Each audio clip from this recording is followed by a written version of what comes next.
گفتاری ادبی از سلسله خوانشی بدیعی از روی پویستی داریوش رحیمزاده عشق ناتمام.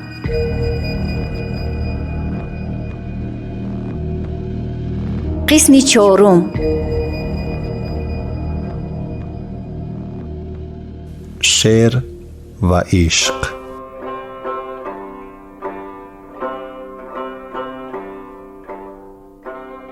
پدری من طوری گفتم ملا با سواد، حافظ و بدلخوان بود. در روزنه خانه خوابش کلیات سعدی، حافظ، بدل و دیگر شاعران را نگاه می داشت. گاه گاهی آنها را گرفته ورق می زد و اگر وقتش خوشی کند از آنها پارچه را با زمزمه می خواند. کتابها را پدرم به ما دینی می گفت، اما از بازی که خوانده های او را من می شنیدم در این کتابها از خدا و پیغمبر حرفی نبود. همه آنها از عشق و عاشقی و زیبا صنم هایی که از دوریشان آن بزرگان نامدار تقوادار شب و روز در سوز و گداز بودند شکوه می کردند. برعکس ملا و مسجد و مدرسه و خانقاه را به ملامت می کشیدند. لیکن من آن سالها معنای این سخنها را خوب سرفهم نمی رفتم. روزی که خرامان را دیدم دیگر گمان می کردم که آن شعر و غزلها را نه آن شاعران بلکه خودی من نوشتم و به همین واسطه به درد دل خود دعوا می جستم. سوادی من سوس بود. خط شکسته را خوانده نمی توانستم. پدرم مرا دائما تو کور سواد برآمده ای بچم گفته مذمت می کرد. روزها به هر بهانه نزد چشمه سنگین می رفتم. آرزو می کردم یک بار به دیدار خرامان رسم، اما بسیار وقت ناامید برمی گشتم. گاه او را از دور در حولیشان مثل ماهی که یگان یگان از پس ابرها پیدا می شود می دیدم. شبها در تنهایی از سوز و گداز به یاد او اشک می ریختم. نمی دانستم با کدام راه دل خود را تسکین دهم. به یادم می آمد آن غزلهایی که پدرم گاه گاهی با آواز قرائت می کرد. آنها را جوابگوی حالت روحی خود می دانستم. افسوس که وقتهای آخر پدرم به غم خود سرگردان و غزل به یادش نمی رسید. برای سوز دل من آن کتابها را یک یک گرفته به سوالهای خود برای درد دل بی‌دوایم دوا می جستم. مدرسه مرا با سواد نکرد. حرفها را می شناختم اما خوانده نمی توانستم.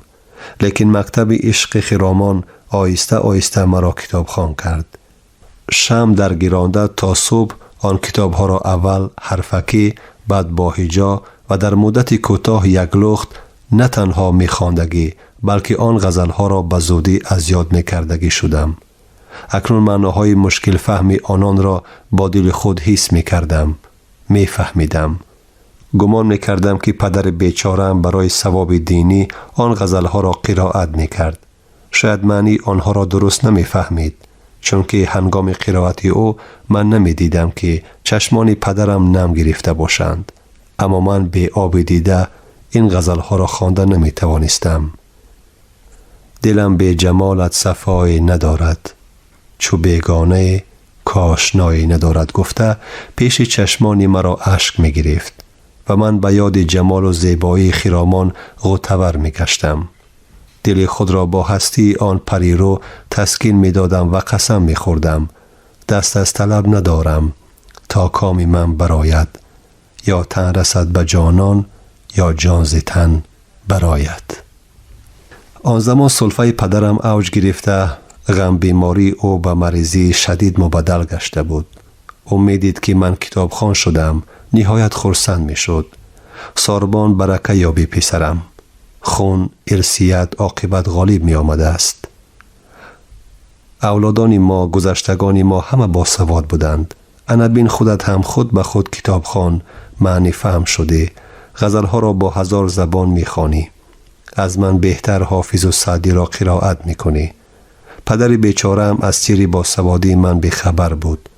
وقتی من کتابها را گرفته غزلها را ورق می زدم. آفرین، خیلی خوب، خیلی خوب، بلند بلند خوان پسرم می گفت. این فرمان به من خوش می آمد، چون که وقتی با آواز می خواندم درد دل من هم سبک می شد. گویا من در روز و شب تار هم با این شعرها وصف خرامان را می کردم. گاه از علم عشق چشمم پرآب می شد. پدر بیچارم این را می دید. او هم آب دیده می کرد و می گفت: بچم، حافظ غیب الانسان است، پیغمبر است، پیغمبر خدا است، خدای شعر است. او زمینی نیست. او را خدا فرستاده است که سخنان پروردگار 18,000 عالم را با نظم به بندگانش رساند. و قدرت الهی را بین که توسط فرستادن حافظ بار دیگر توانایی خود را نشان داده است. انسان زمینی نباید چنین وسعت سخنگویی داشته باشد. این از عقل بیرون است. پدرم قرائت مرا دیده سر هر وقت تأکید میکرد: خواندن را بچم در دل تو خدا خودش انداخت. وقتی تو را به مکتب دادم به ملا ستم، استخوانهایش از من، گوشت و پوستش از شما گفتم. به تو که آن وقت فرزند یگانه من بودی، گویا دلم نسوخت.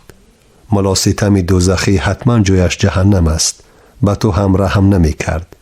خیمچه هایی که بطن خونشار تو می زد گویا همگی در جگر من زدگی بودند. اما من از قول داده خود شرم می کردم که به این به انصاف مردار چیزی گویم. خودش هم سواد کافی نداشت. اما انا ببین، کریم کارساز تو را چخیل خوانا و دانا کرده است. عجب عجب، ای در کراماتت مورم خدایا. تعجب میکرد او. از همه بیشتر وقتی من غزلها را تیز تیز از یاد میکردم و با علم، با سری پنهانی حسیات خود آمیخته میخواندم، پدر بیمارم در شگفت و حیرت میماند که از من بی سواد چنین نابغه گفتار برآمده است. گرچند از این شاعران همدل خود آنقدر شعر قرائت میکردم و از یاد، گمان میکردم سخنی نیست که با تمام درد دل مرا نسبت به آن آلیه آسمانی که از دل من خبر و آه نهانی من بر وی اثر داشته باشد تفسیر کند. آخر خرامان من نه تنها در دهه، در ولایت هم همتان نداشت. به 1000 خراج مملکت می ارزید. اگر او به من لطف میکرد من 1000 قسم را می شکستم. با او تمام ثروت دنیا را تحفه میکردم. اگر مرهم دل ره در این حرم پیدا میکرد. حالا با گذشت سالها دیگر مثل او ندیدم. خرامان، سرو قد، لاله رخ، سیمبر، از دور که با دوگانه هایش سیر و گشت میکرد مثل حور و پری می نمود. خرامیدن و رفتار و شکرخنده و گفتار داشت.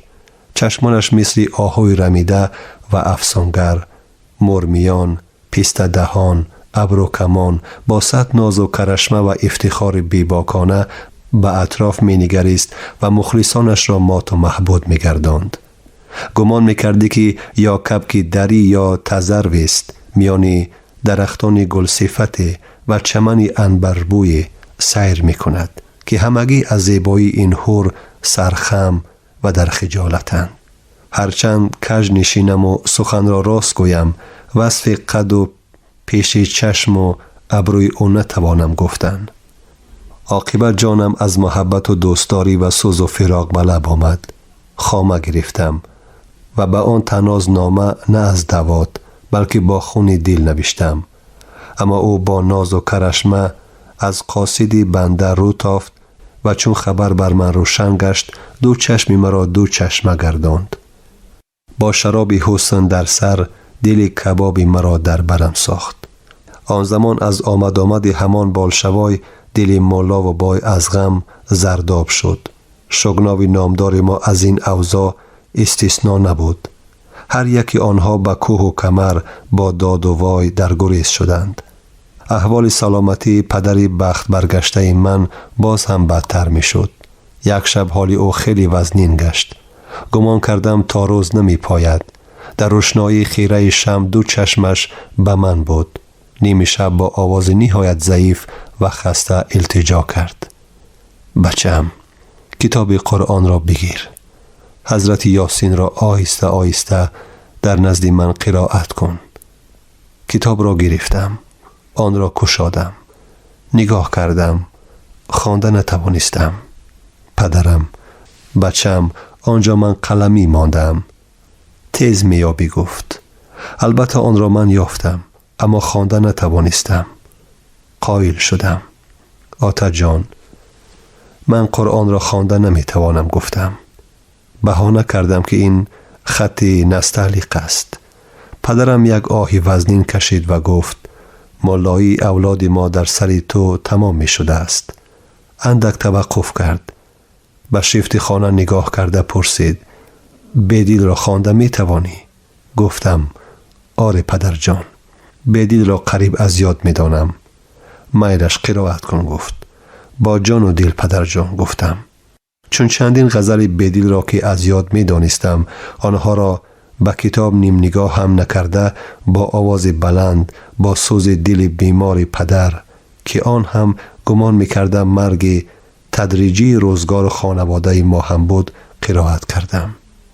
چون پدرم حس کرد که این خوانش از کتاب نیست و من این غزلها را از یاد با احساسات از تگ دل با عقل و فراست و فهم جگرسوز قرائت میکنم به من یک نگاه غم‌آلود کرد. احسن پسرم گفت. رویش را به دیگر طرف به تاریکی گرداند و اشک از چشمانش جاری شد. من هم دیگر طاقت نکردم. فکر و علم روزگار پر آزار را در عمر جوانی گذشته و تقدیر خاندان را کرده کتاب را یک سو مانده خاموشانه خوب گریستم. پدرم دستی مرا گرفت و گفت بچم مادرت را فریاد کن. همچنان کردم. به مادرم نگاهی علم‌آمیز کرد. اشک ریخت. گفت زنک مرا ببخش، مرا بهیل کن.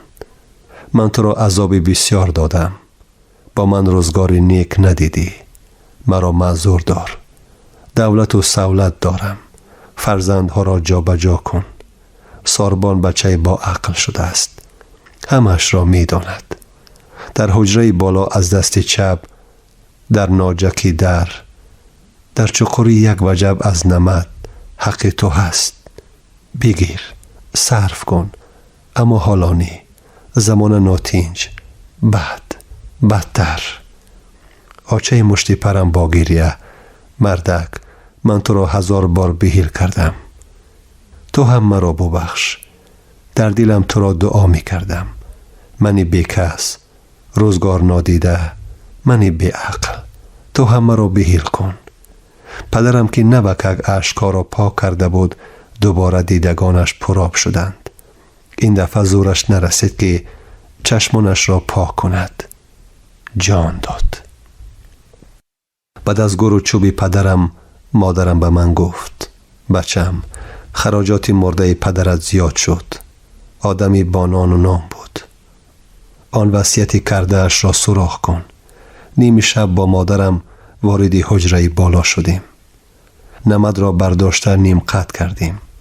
با کلنچه قد یک و نیم وجب لبی در را کندیم. در یک چقرچه خرد 2 خلدرچه پوستین روبروی هم به اندازه 2 طاقی هر کدام جدا می خوابیدند. آن را یک یک کشادیم. هر دو پوری طلای خردی برگک قمری بودند. در شگناو طلای قمری گفته طلای زردی مایل به سرخی را می گفتند. مادر بیچاره هم که گاه دانچه های زری سرخ را ساز نمی دید از این 2 خلطرچه طلا خرسند هم نشد. گفت زری که به صاحبش وفا نکرد به بیگانه وفا نخواهد کرد. ببین آن کار آمدی روزی بعد شد. مادرم در 1 هفته مثل که پورا جای پدرم را گرفته باشد خیلی مردانه سخن می گفت. محاکمه رانی می کرد. بگیر این خلطرچه از آن خودت. به نام تو اینجا دیگر نمان. کلانهای ما می گفتند که اگر زر جایگردان نشود خاکگردان می شود. تو جوان مردی دانسته جا بجا کن. هرچی زودتر قرض مردم را ده.